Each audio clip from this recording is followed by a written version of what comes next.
Sziasztok! Szép estét mindenkinek! Sokat gondolkoztam egyébként a dolgon, és végül is elhatározásra jutottam, mert azt szeretném, hogyha mindenki lehetőséghez jutna ebben a felépülési módszerben, és nem mindegy, hogy mit választunk.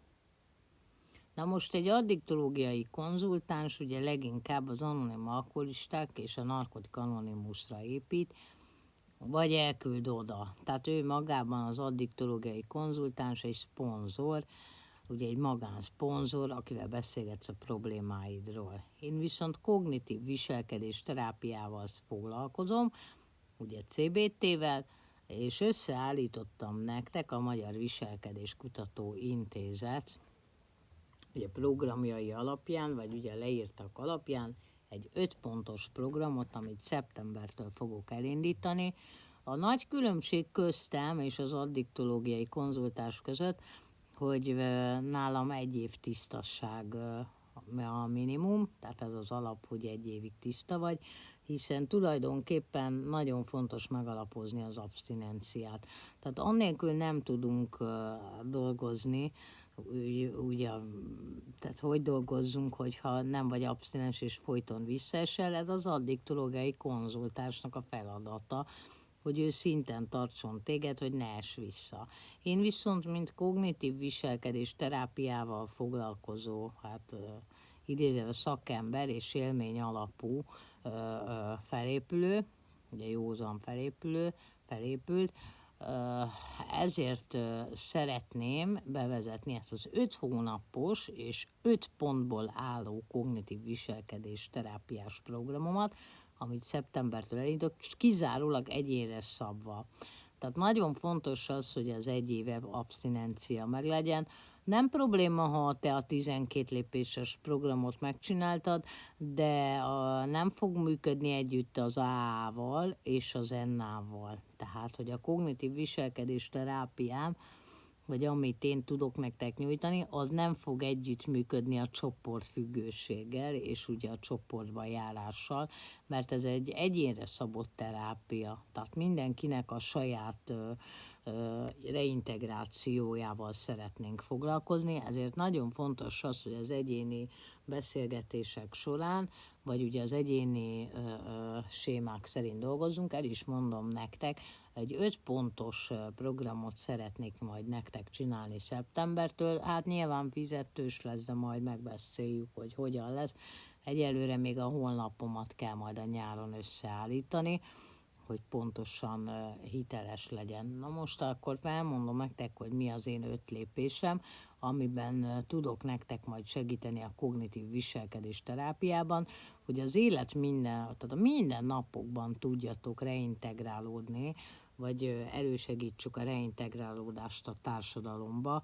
Mi nem egy szponzori rendszerben fogunk működni, mint az anonim alkoholistákban, mert az túlságosan ugye, tehát mint beszéltem nektek, ugye az érzelemmentesnek kell lennie, hiszen a te problémád a tiéd, és csak te tudod megoldani, és ebben én nem tudok segíteni, én csak rávezetni tudlak arra, hogy hogyan tudod ezeket a mindennapokban kezelni. Elmondom nektek gyorsan. Az első fázisban ez 1 hónapig fog tartani, tehát fel fogjuk térképezni, felmérjük a kognitív modellt. Tehát azt kell megértenetek, hogy a józanság az alap, a cél pedig az elme átprogramozása. Nagy különbség van az A és a kognitív terápia között hirdetett, ugye, hát az elme átprogramozása címén. A fókuszt a szerhasználat alatt gondolkodási sémák és jelenlegi tiszta élet közötti különbségekre fogjuk hangsúlyozni, tehát az aktív értékrendet fogjuk átváltani a józan értékrendbeli viselkedési módszereinkre, bizonyos szabályok szerint és bizonyos keretek között. Egy élettérképet fogunk csinálni, hogy hol vagyok most, mi a cél. A CBT modell, esemény, gondolat, érzelem és viselkedés. És mindez csak rátok vonatkozik, hiszen én nem leszek szponzor, mint addiktológiai konzultáns, tehát ezt nektek egyedül kell ezt a döntést meghozni, hogy csináljátok vagy nem. ez 1 hónapig fog tartani. Tehát a szabályokat le fogjuk fektetni, a terapeuta és a szponzor közötti határhúzást. Ez lesz az első hónapunk a kognitív viselkedés terápiában. A második fázisban a gondolatlaborunk jön, a kognitív átstruktúrálást azzal fogunk foglalkozni, a függő vagy automatikus negatív gondolatainak leleplezése. Tehát ez mit jelent, ugye? Tehát nem mint csoportba jártok az ába, hanem én egyénileg ugye meg fogom hallgatni azt, hogy nálatok mi az a negatív gondolat, vagy mi az a trigger, amivel nektek dolgoznotok kell. A gondolati torzítások, katasztrofizálás, mindent vagy semmit, eltetten érése. Az eszközeink azok lesznek, gondolatnaplót fogunk írni a hétköznapi stressz helyzet elemzése miatt, alternatív gondolatok keresése.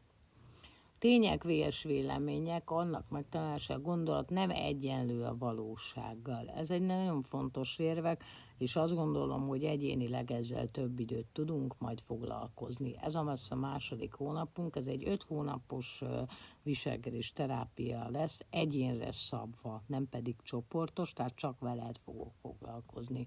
Harmadik fázisban már a cselekvés laborba fogunk lépni, a viselkedéses kísérletekbe. Itt már a félelmekkel való szembenézés és az elkerülő magatartás felszámolása. Azok a helyzetek, amivel nektek problémátok van a munkahelyen vagy családon belül, most már itt kísérletezni fogunk azokkal, hogy hogyan tudjátok másképp megoldani, nem pedig úgy, ahogy eddig. Tehát találni kell erre egy megoldást majd. Apró, biztonságos kihívások, ugye, amit szer nélkül úgy éreztétek, hogy nem fog menni, ez most menni fog így is. És az örömforrások újraépítésén is fogunk dolgozni már a harmadik hónapban, tehát keresni fogunk olyan dolgokat, amik adott esetben nektek örömforrást okoz, tehát a szermentesség vagy a pótcselekvés elkerülésére. A negyedik fázisban, ez a 4. hónapunk lesz, itt már a séma munka lesz, a gyökerek és a mintázatok. Ez egy nagyon érzékeny pont, így azért majd döntenetek kell, hogy megfelelően tudunk-e együtt bizalmasként dolgozni, vagy nem, hiszen itt érzékeny dolgokról lesz szó.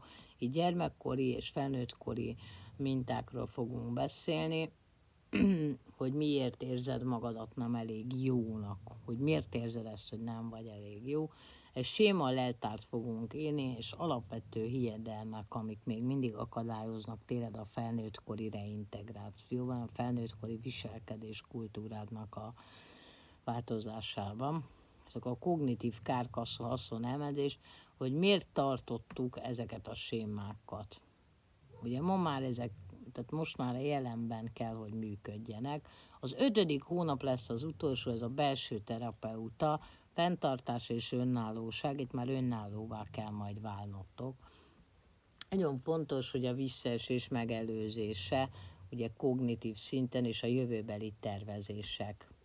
Tehát az erőforrás térképet fogunk írni, és ugye itt lesznek azért bizonyos házi feladatok. Ebben az 5 hónapban mindig lesz házi feladat, és hetente 2-szer fogunk találkozni, vagy online, vagy leginkább személyesen, ezt majd megoldjuk.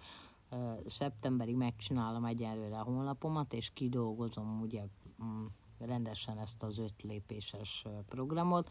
Az 5 hónapig fog tartani. Higgyétek el, hogy sokkal többet fogunk érni az egyéni személyiségfejlődésetekben, mint azzal, hogy beültök egy-egy csoportra minden nap, és másokat hallgattok. Lehet, hogy hasznos, de nem tudok olyanokkal foglalkozni, akik az A-ba is járnak, tehát közvetlenül. Akik az A-ból jönnek, vagy ott voltak, és már ugye felépültek, azokkal viszont igen. Tehát a 12 lépéses programot, ha megcsináltad, az sokat fog nekünk segíteni a kognitív viselkedés terápiában. Gondolkozzatok el ezen, én pedig szeptemberig megpróbálom ezt így kialakítani, ezt a presztízst, megcsinálom a honlapomat, és megtervezem előre nektek ezt a programot. Köszönöm. Sziasztok!